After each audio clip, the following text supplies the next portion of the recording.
What's up, guys? So, what we're talking about today is James. We've got a full review of what I like, what I didn't like, what the story's about. Let's get into it. So, we all know the classic Huckberry Finn and Jim as they're on that raft floating around the Mississippi. So, but this book really takes a huge turn in our point, a POV of Jim and the way, all the stuff that he has to go through. Before we get into that, real quickly, if you don't remember, I don't even know if this is in the regular story, but Jim's on the run because he heard that he was going to be sold to a new owner in New Orleans, and the writer in this book really starts very early to say that New Orleans is not a very safe place for slaves. So he's on the run, trying to figure a way to make enough money to buy his family, his wife and daughter, because they were going to be separated. So that's how pretty much how the story is driven throughout this whole book.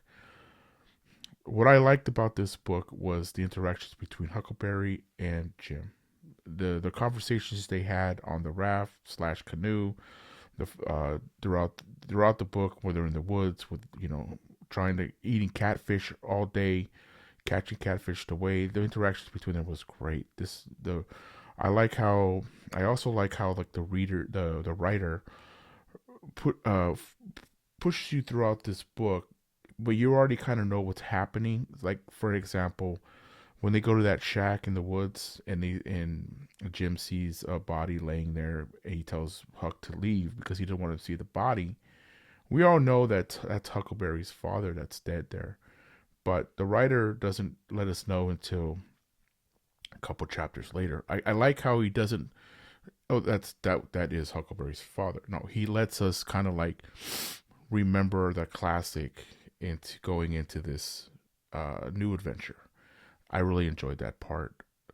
I like the part where he Jim is super intelligent. Like this guy can read, he can write, but he has to like really be in disguise when he's around white folk, just so that he doesn't get hurt, he doesn't get beat up, he doesn't get killed in this book. And this would kind of brings me into after kind of like the first part of this book, going into the second and third, it gets really dark. It gets very dark in this book where we see a lot of slavery at its worst, horrible time in history, the worst.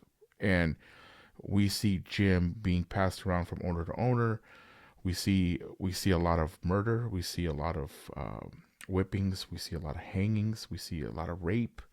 This book really takes a turn, and the writer really shows the reader like this is not Huckleberry's classic book here. We're talking about serious, horrible things that were done to these done to people back then.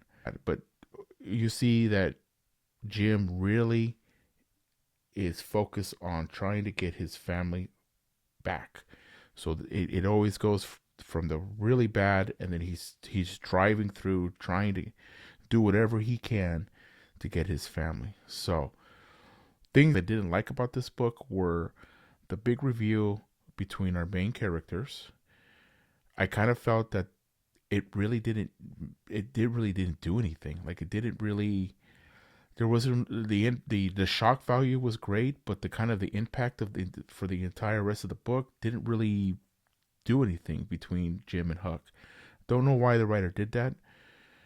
Also, I feel really bad for all the people that were gone with Jim through this adventure. That we meet different slaves, but has the worst luck of anyone I've ever read. I mean, if you hung out with Jim, your chances are in this book you're not going to survive. So, just throwing it out there.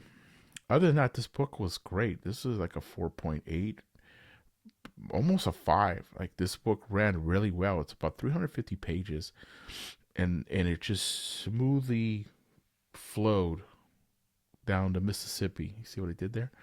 So, great book to read. Really engaging. First book I ever read from this writer. I would say his name, but I'm gonna mess it up. You know who he is. I'll put everything in the description of where you can buy it, who he is, all that great stuff. If you've gone this far with me on this adventure, please hit the like, hit the sub, and I'm going to be doing another video about what I'm going to be reading in January. And I have an unboxing from Broken Binding, my first Broken Binding. I have a great story to tell about them, and I can't wait to open it up on our next video.